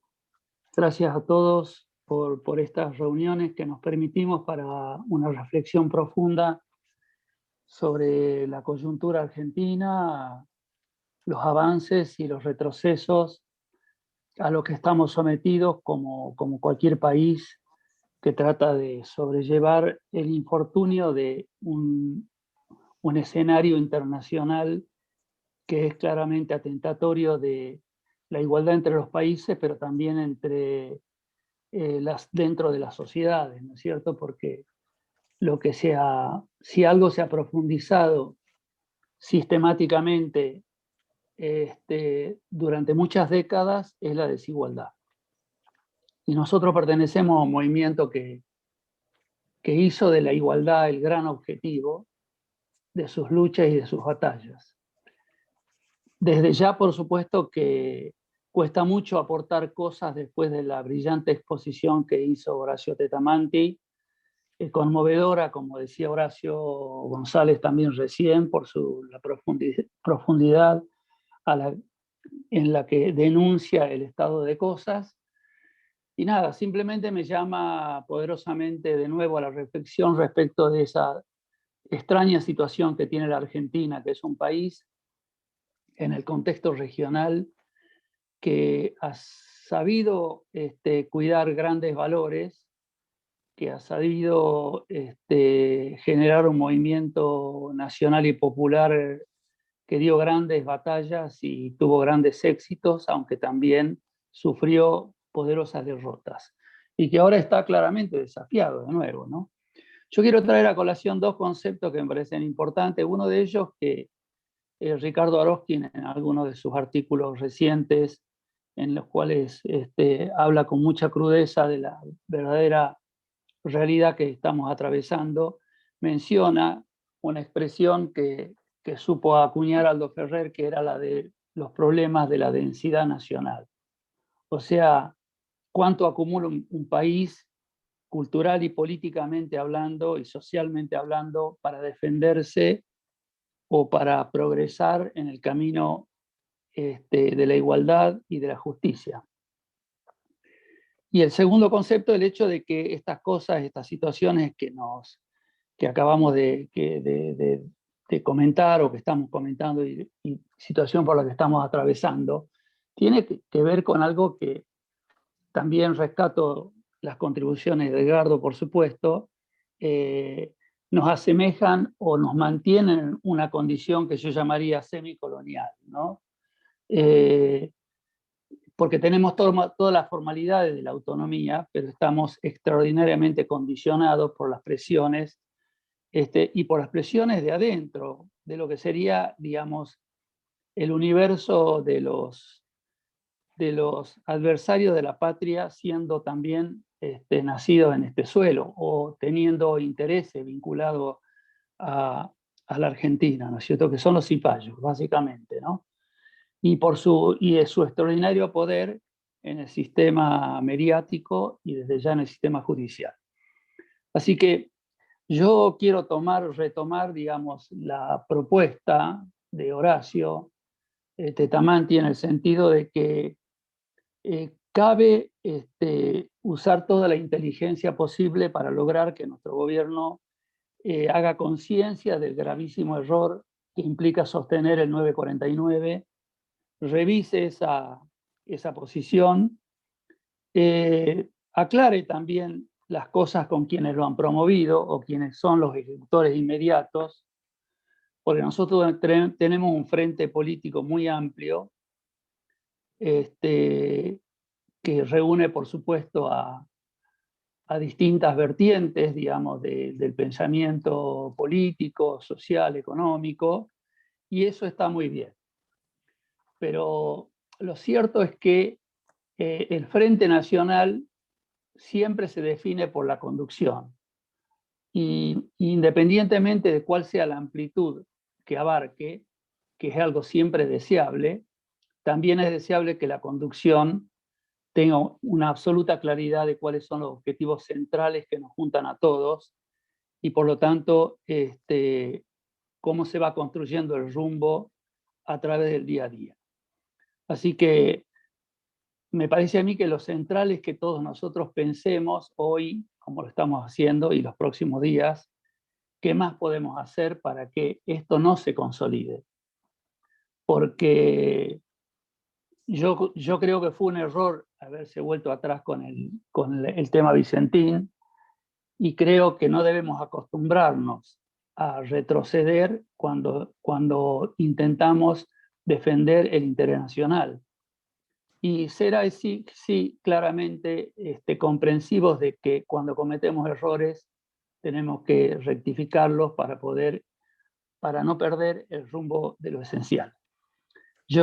Me gustaría que si Horacio va a cerrar con alguna reflexión final, además de hablar de cómo lograr este objetivo político central, nos esclarezca un poquitito si cree de que realmente es inviable recuperar el proyecto del Magdalena, porque entiendo yo de que se han tomado medidas en esa dirección desde el mismo gobierno, que para algunos implica una mitigación del efecto del 949. Pero no sé si es que creo haber entendido de parte de Horacio de que las medidas que se han venido tomando, y particularmente el no haber denunciado o no haber objetado la profundidad del canal de Montevideo, nos complicaría para seguir adelante con la obra del canal Magdalena. Bueno, muchas gracias, compañeros. Bueno, gracias, Pablo. Muchas gracias. Primera participación en este ciclo. Horacio, bueno, con el pedido nuevamente de brevedad y las disculpas del caso, si quiere hacer un cierre de este Sí, tema. dos cosas muy importantes. Horacio tocó un tema muy importante, que es el tema de las represas. Nosotros estudiamos perfectamente el tema, lo voy a hacer lo muy breve posible. La influencia de las sequías, eventualmente sumadas a la política hidrológica de Brasil, combinada, tienen efecto más o menos hasta el puerto de San Pedro. A partir de ahí, la dinámica meteorológica y astronómica de Río de la Plata barra esa cuestión. Es decir, nosotros podemos tener una sudestada fuerte en el Río de la Plata con una creciente mareográfica y tenemos nosotros el Paranaguazú inundado mientras Rosario está seco. Y acá viene un tema, esto no es un tema técnico, es un tema crucial del 949. El 949 replica una necesidad estratégica de los monopolios de centralizar la demanda en un solo puerto en Rosario, para obligar a todos los productores a vender un solo puerto, un solo punto. Y ese punto es muy vulnerable. Podemos decir que a la política sí, habrá acuerdos, sí, pero también vulnerable a la propia meteorología, a la propia, digamos, dinámica de la deforestación, con lo cual es irracional absolutamente seguir profundizando una llamada hidrovía, teniendo como punto de destino Rosario y que eso defina todo cuando hay diferentes sectores. Para decirle a Horacio, nosotros tenemos un río maravilloso que es el Paranaguazú, históricamente que es indemne a las políticas hidrológicas y es indemne a los efectos de la deforestación. Entonces tenemos que profundizar los puntos que somos fuertes, no fortalecer los que somos débiles. ¿Para qué vamos a ir profundizando puertos que son vulnerables cuando tenemos puertos que son invulnerables a estas cuestiones? Lo puedo ampliar, pero es un tema muy importante y es una de las razones por la cual yo critico severamente el 949. Con respecto a la presencia del Magdalena en el 949, estoy convencido que nunca estuvo presente, que se colocó a último momento en forma desordenada por la presión que no lo hubieran puesto. Lo pusieron en forma tramposa, no lo nombraron. No nombraron la boya, que es la 126, pero sí nombró la boya de Montevideo. Por eso digo que ese decreto no fue escrito en la Argentina. Ahora, después de eso, cuando el rancho se incendió, empezaron a hacer tapar cosas con cosas y crearon una unidad ejecutora, que yo creo que es una unidad ejecutora para no ejecutar, porque empezaron mintiendo, diciendo que había que hacer estudios, cuando ya hemos demostrado que todos los estudios ya están hechos y que la presidenta Cristina licitó la obra y está lista para licitar, y nosotros le explicamos que está lista para licitar en 90 días, no en 2 años. Con lo cual yo creo, y perdónenme que no tenga ya más vergüenza en decir, yo no confío en el presidente, lamentablemente, y no confío desde que lo vi en la marcha por Nisman, porque yo fui muy amigo entrañable de Timerman y lo vi morirse. Entonces eso yo no tengo capacidad política para resolverlo, pero además ahora está acreditado. Entonces, esa supuesta unidad ejecutora además está en manos del puerto de Buenos Aires, que es justamente el lugar donde anida este modelo camionero y donde el canal Magdalena es el misil a la línea de flotación del modelo de Puerto de Buenos Aires.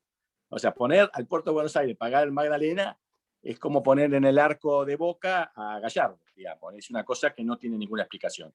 Yo tengo la fuerte convicción que es una trampa. Y yo creo que hay que derogar todo y simplemente, y Amado sabe perfectamente porque lo conoce, el canal Magdalena es una resolución aprobando y visitando. No hace falta más nada. Les agradezco todo y bueno, discúlpenme que me extendí un poco, es un tema muy complejo, daría muchas cosas para aclarar, me quedaron muchas cosas, pero lo importante es que estemos, muy importante lo que dijo Amado. Hay coyunturas que no son intrascendentes, que definen el futuro. Esta es una de ellas. Bueno, antes de pasar al siguiente bloque, digamos, quería dar una intervención a Silvia Roiqués.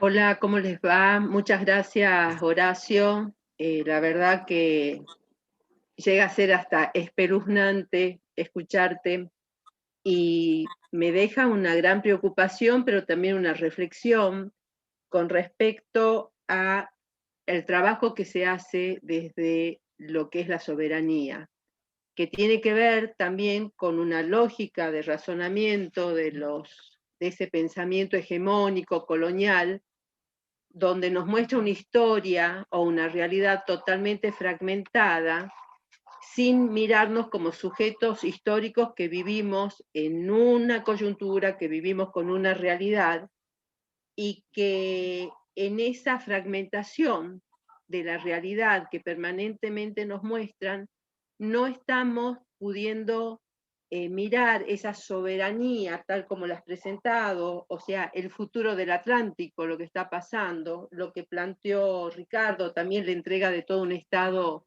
productor, y que nos lleva a un pensamiento, o sea que tenemos que descolonizar este pensamiento en el que estamos sumergidos también por estas miradas de quienes hacen estos decretos, de los dueños del poder real, que es el poder económico, para poder cambiar y poder pensar justamente en una perspectiva de lo posible, y de lo posible realizado por la militancia, de lo posible realizado por tener claridad dónde estamos parados, y de lo posible por seguir pudiendo aprender y pudiendo manifestarnos también, no solamente desde la bronca que nos está dando toda esta situación, ¿no? Vicentín, este tratado, estos decretos que se van dando, sino también de una toma de conciencia de cuáles son nuestros roles. Si estamos dentro de una propuesta, de un proyecto nacional y popular, donde todos estemos aquí y donde la mesa de los argentinos, porque esto tiene que ver con el alimento, tiene que ver con las decisiones propias, no podemos dejar de pensar esto que hoy se está debatiendo cuando el presidente Macri, recuerdan, decía que para qué vamos a seguir con los satélites, produciendo satélites en la Argentina si los podíamos alquilar. Bueno, todo tiene que ver con todo. Entonces, creo que esta situación a la que hoy estamos diciendo, a través de toda tu introducción en este tema, porque es mucho más profundo, más todo lo que se está viviendo, tenemos que empezar a movernos con nuestros legisladores, a movernos con nuestros diputados, a tomar conciencia militante y de poder llevar adelante que la soberanía no es solamente la recuperación de Malvinas, no es solamente esto, sino que es Malvinas, es el Río de la Plata, es el Paraná, pero también es la mesa de los argentinos, y que van por todo. Y esto es lo que nosotros tenemos que rescatar: la industria nacional, rescatar las pymes nacionales, rescatar la escuela pública, rescatar la tecnología, la ciencia, y trabajar lo que es la soberanía. Muchas gracias. Perfecto, Silvia. Bueno, diste de alguna forma el pie para entrar de lleno en el tema que sigue, ¿no? Porque sabemos que el tema de la soberanía nacional es prácticamente irrealizable si no es en el marco de un proyecto soberano a nivel de toda la región, ¿no? Desde Bolívar hasta hoy lo sabemos, y por eso luchamos por la patria grande, ¿no? En ese sentido quería invitar al compañero Oscar Laborde a que, bueno, nos brinde alguna reflexión acerca de las elecciones en Ecuador, bueno, o más general sobre la situación que se abre en el continente. Oscar, bienvenido nuevamente. Bueno, muchas gracias, buenas noches. Creo que la última vez que estuvimos estábamos festejando todos el triunfo del MAS en Bolivia. Yo estaba en La Paz. Ayer mismo volví de Quito, así que si hubiera sido un día antes estaríamos ahora hablando desde Ecuador por la elección. Y me parece que hay que encuadrarlo en el mismo proceso, ¿no? Dijimos en aquella hermosa charla, hermosa por los participantes, no por lo que yo pudiera decir, que es un momento en disputa. Hubo una época, una etapa de 15 años, hasta que perdimos las elecciones con Macri, y luego vino la contraofensiva conservadora. Quisieron hacer creer que esa contraofensiva era irreversible, ¿no? que ya venía otra etapa que había sido solamente un paréntesis, aquellos 15 años de gobiernos populares que además articulaban entre sí gestando la integración. Y que ahora vendría la normalidad, ¿no? Este paréntesis excepcional no se repetiría, y que iba a haber, por supuesto, triunfos de la derecha consecutivos e irreversibles. Eso no fue así. Tratamos de explicar que esto no son los 90, no hay propuestas neoliberales que sean virtuosas desde lo electoral, como había en los 90, y efectivamente hay una conciencia y una voluntad de lucha en el pueblo muy diferente a la que había en los 90. sobre todo por lo que podríamos decir la memoria reciente, es decir, los pueblos de Ecuador, de Bolivia, de Argentina, de Brasil, recuerdan que hace poco vivían bien. No hay que ser muy profundo, esto que decía Cristina, pensá cómo vivías antes y cómo vivís ahora. Entonces, en ese marco se da lo de Ecuador. Primero se votó, ¿no? Es decir, parece una obviedad y no podemos festejar lo obvio, pero como dijo Bertolt Brecht, estamos tan mal que tenemos que argumentar lo obvio. Había fuerte presión para que no se vote, que se prorrogue el gobierno, que no se vote porque haya un estallido, y se votó. Y esto es un logro del movimiento popular, compañeros, que ha decidido dar la disputa en las elecciones, ¿no? No teniendo otra alternativa tal vez como había en los 70, dar la disputa en las elecciones. Se votó en Bolivia, y se votó ahora, y no era fatal que se votara en los dos lugares, o incluso no era fatal, no sé cómo termina lo de Ecuador, que habiéndose votado se pueda terminar consumándose con la asunción del presidente. No es fatal. Vamos a ver en los próximos días. Se ha achicado mucho el peligro de un estallido, pero no es fatal que se desarrolle todo el proceso y que asuma Arauz. Primer dato, se votó. Segundo dato, ganó Arauz, ¿no? Después de 4 años de persecución, de denostación, de proscripción, de encarcelamiento, está, bueno, acá tenemos un vicepresidente con prisión domiciliaria, ya está con prisión efectiva, Jorge Glass, y a pesar de todo eso ganó. Digamos, salió primero a 13 puntos del segundo. Tal era la proscripción que Correa no pudo ser candidato a vicepresidente por no querer concurrir a Ecuador a firmar, porque eso lo hubieran llevado a prisión.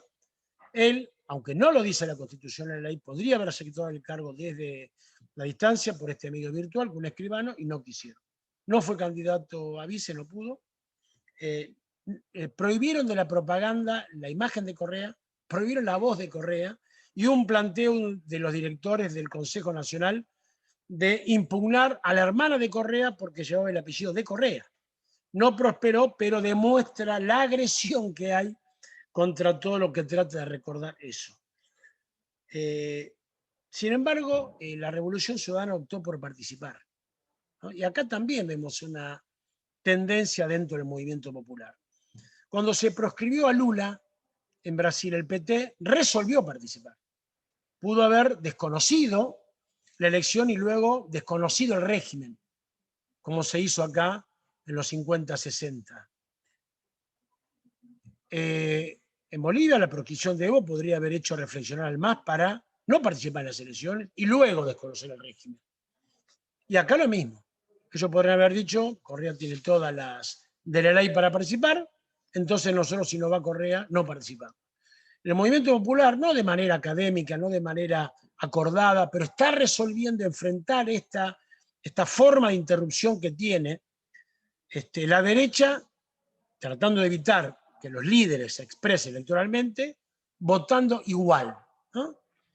Bueno, claro, esto lleva a la necesaria recomposición de los liderazgos y de las apariciones.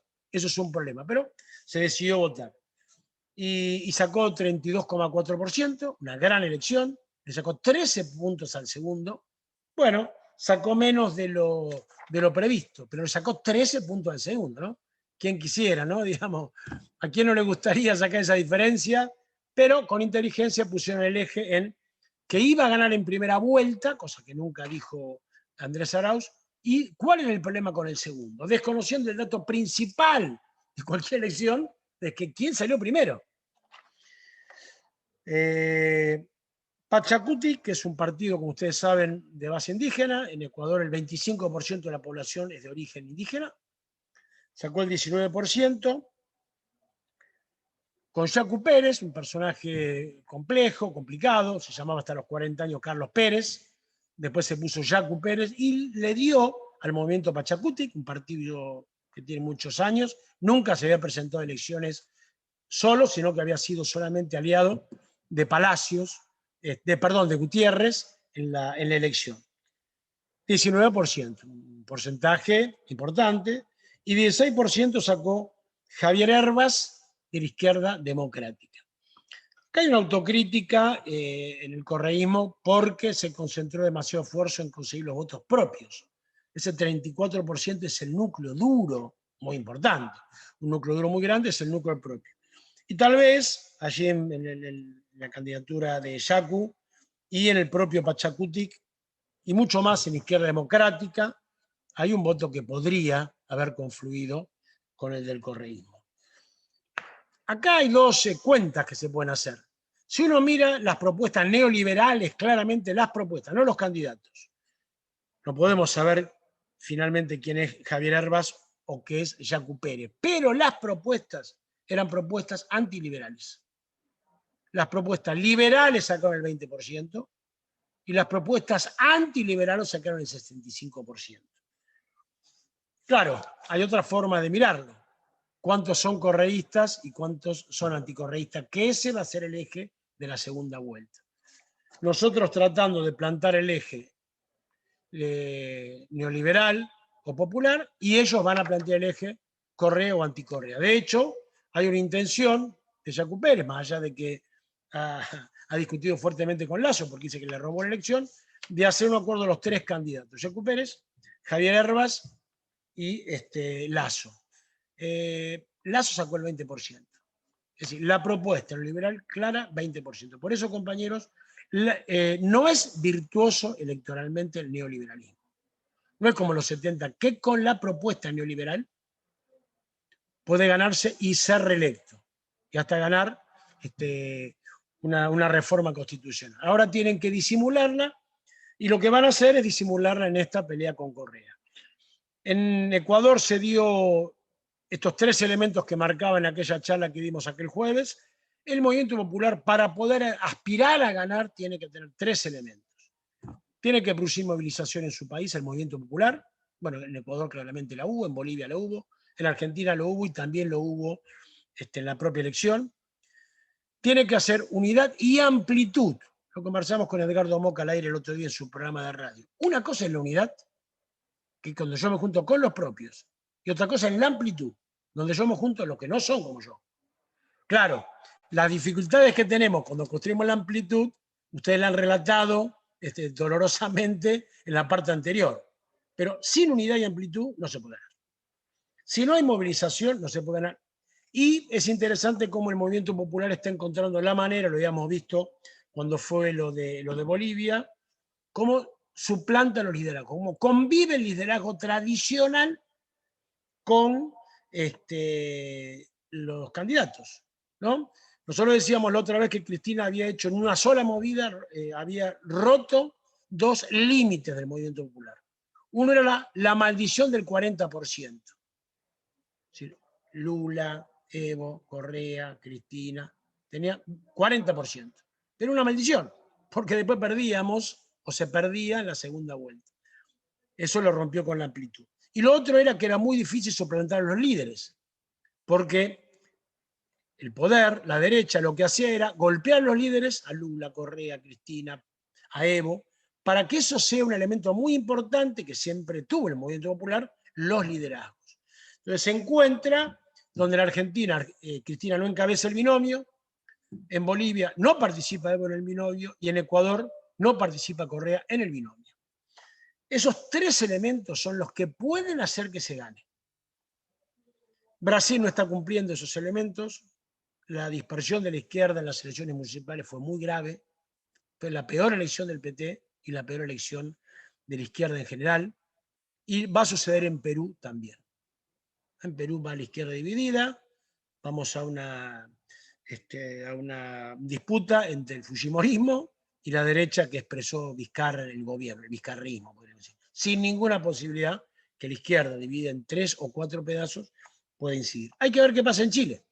En Chile hoy hay 3 propuestas de izquierda y una sola de derecha. La derecha se asocia, se junta y enfrenta a una izquierda dispersa. Pero, volviendo a Ecuador y para terminar, la segunda vuelta será con Lasso. Eso es un inconveniente porque nosotros podemos expresar más nítidamente la confrontación de proyectos.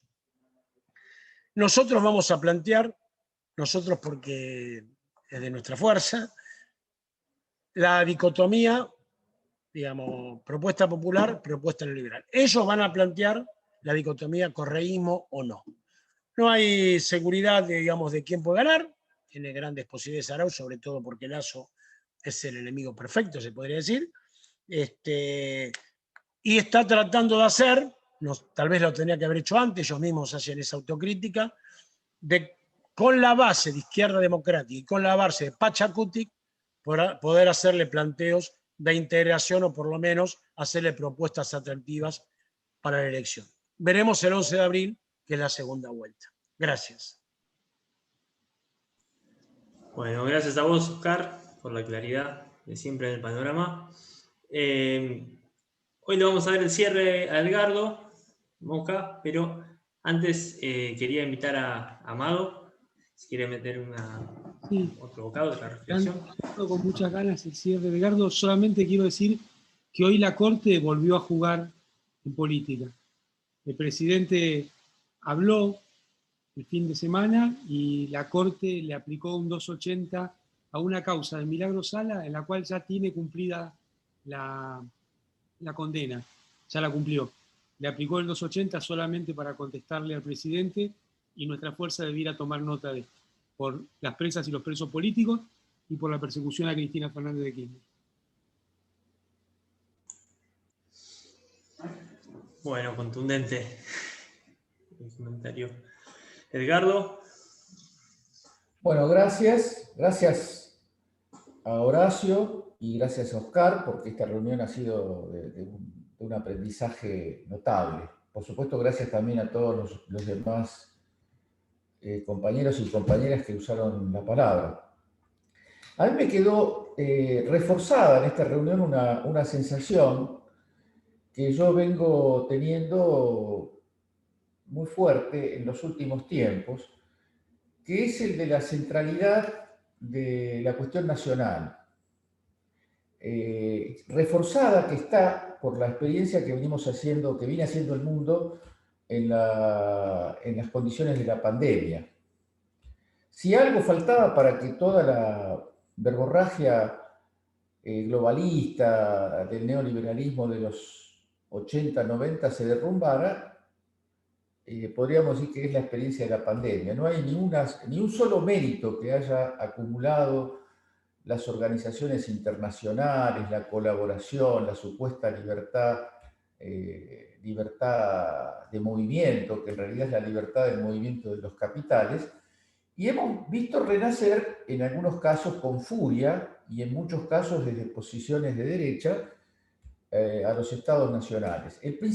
La principal potencia ha dado durante estos tiempos una cabal demostración de que esta idea de la dilución de las fronteras y la desaparición de las cuestiones nacionales para dar paso a una especie de mundo feliz del movimiento de las mercancías ha fracasado de un modo contundente.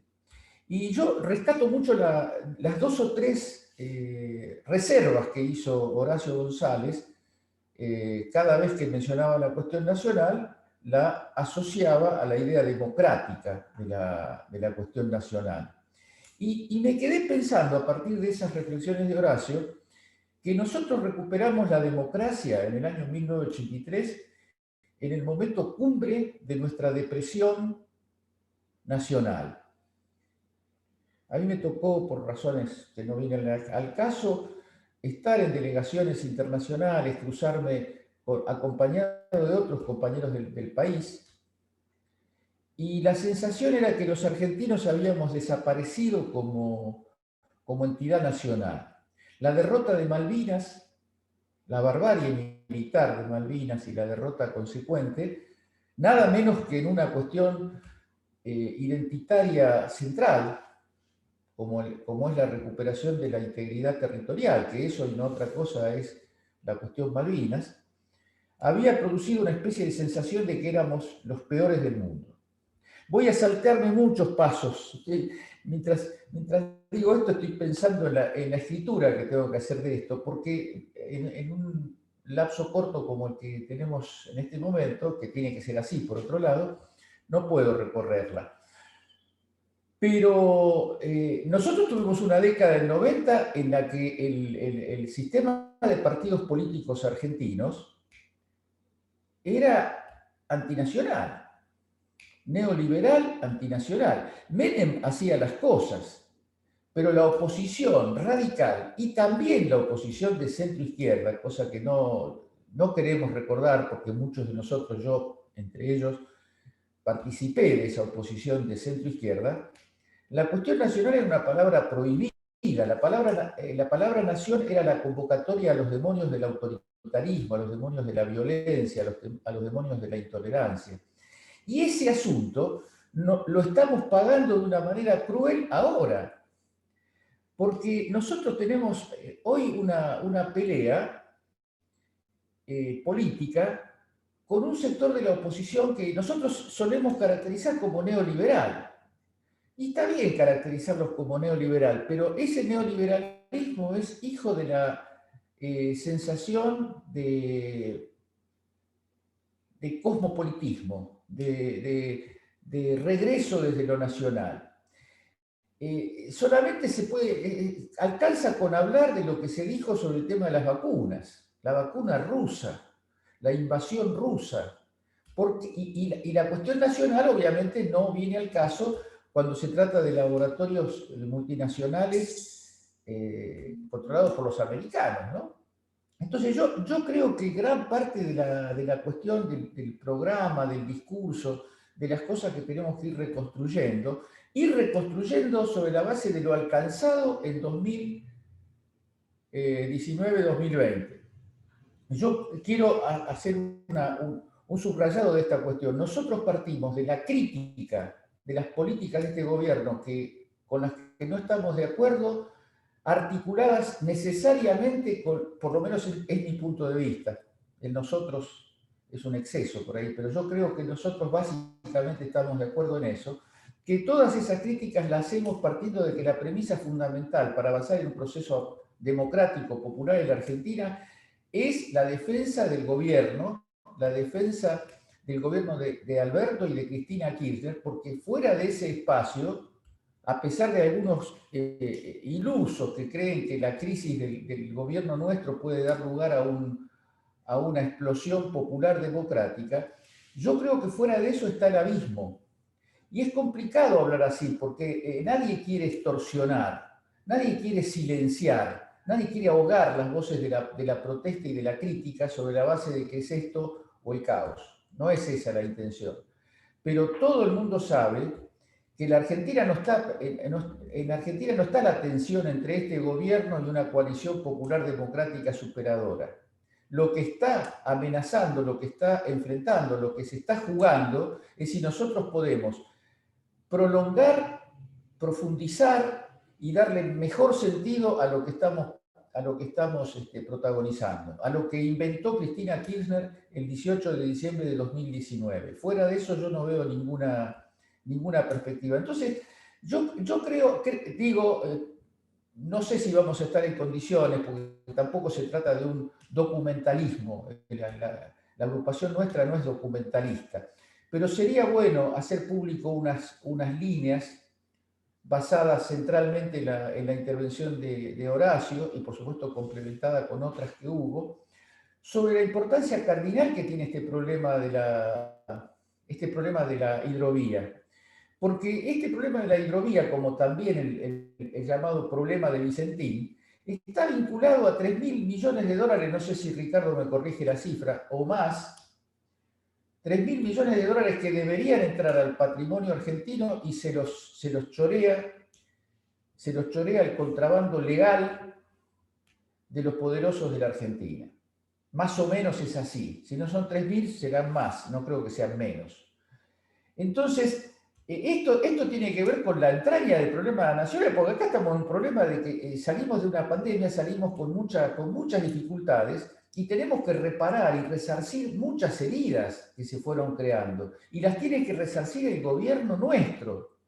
Y para eso tiene que haber fondos. Entonces, la negociación con el Fondo Monetario, Amado lo ha explicado en más de una ocasión, es de alguna manera una concesión a algo que bien podría la Argentina rehusarse a participar. Hoy sale la noticia, todos la sabemos la noticia, pero hoy salió reconocida por el propio fondo, de que hay una investigación sobre la naturaleza de la intervención del fondo en la Argentina. Que nadie se come la galletita de que el fondo hizo una cuestión rutinaria pasándole 44.000 millones de dólares a un gobierno agonizante que enfrentaba una alternativa electoral. Eso se defiende, lo defiende la oposición desde el punto de vista de la lucha contra la corrupción. La lucha contra la corrupción autoriza la maniobra que llenó los bolsillos de un montón de ladrones y de delincuentes internacionales, por supuesto con una base nacional muy fuerte, y lo corrupto sería cuestionar. Lo corrupto es lo nacional en la Argentina. Desde el peronismo en adelante lo corrupto es lo nacional. Yo nunca me voy a olvidar que Noam Chomsky dijo hace poco tiempo, 4 o 5 años, ustedes saben que es Noam Chomsky, un destacado pensador, lingüista de Estados Unidos, dijo, el enemigo de Estados Unidos a la salida de la guerra mundial en América Latina no era el comunismo. Gran noticia para quienes hicimos determinadas experiencias políticas. El gran enemigo de Estados Unidos era el nacionalpopulismo, y el principal nombre de ese nacionalpopulismo era Juan Perón. Entonces yo creo que estamos también haciendo una reconstrucción, cada uno de nosotros, de la historia, del significado de las palabras, y me parece que este problema de la hidrovía, digo para ir terminando, porque creo que estamos fuera del horario de protección al menor, la manera de enfrentar esto es con un profundo rescate de lo nacional. Lo nacional no solo se enfrenta a una concepción neoliberal, lo nacional centralmente se enfrenta a un episodio, a una etapa muy particular del mundo, que es la acentuación del neocolonialismo, la acentuación de la disputa por la tierra, por el agua, por las riquezas naturales del mundo, que van a tener nuevos protagonistas, que no van a ser todos iguales esos protagonistas, y que la nación argentina tiene que tener una estrategia inteligente para construir alianzas y para construir relaciones geoestratégicas que la precavan de la cuestión norteamericana. Estados Unidos va a tener seguramente una política intensa de intervención económica y política en nuestros países, porque es el patio trasero, porque es el sitio estratégico desde donde librar su batalla postrera y tendencialmente perdida, pero una cosa son las tendencias históricas que pueden durar 100 o 200 años, y otra cosa son los procesos con los que nosotros, algunos más que otros, algunos más tiempo que otros, algunos más tiempo que otros, nos vamos a encontrar en lo que nos queda de nuestra residencia en la tierra, como diría Neruda. Así que yo termino agradeciendo la intervención de Horacio y el debate que hemos tenido, y con una sugerencia débil, no muy enfática, para ver si podemos hacer algo que trascienda la reunión y que pueda poner unas ricas conclusiones como las que hemos aprendido hoy en un papel que por lo menos nadie pueda decir que nosotros no dijimos nada de este escándalo que es el decreto, de este escándalo que lamentablemente firmó nuestro presidente. Les agradezco en nombre del grupo que hacemos estas cosas, de los coordinadores, esta presencia. Hoy volvimos a superar los 400 personas en febrero, y nos vamos a preparar para seguir creciendo, no solamente el número. Si nosotros quisiéramos solamente crecer el número, pondríamos en práctica otras estrategias más de marketing, pero nosotros no hacemos marketing, hacemos política. Lo que nosotros queremos hacer es juntar opiniones, movilizar, militar. Esa sería la cuestión. Muchas gracias. Bueno, Edgardo, gracias. Gracias a todos. Sí, 470, vimos en el momento. Sí. Bueno, no está decidido todavía, definido definitivamente, si el jueves que viene vamos a contar de vuelta con la presencia del gran Juan Bayerga, En caso de que así fuera, bueno, yo quería agradecerle muy especialmente a él, pero también a todos los compañeros de la coordinación por la confianza depositada. Y bueno, un abrazo a todos y a todas. Gracias a vos, Emma. Un abrazo grande.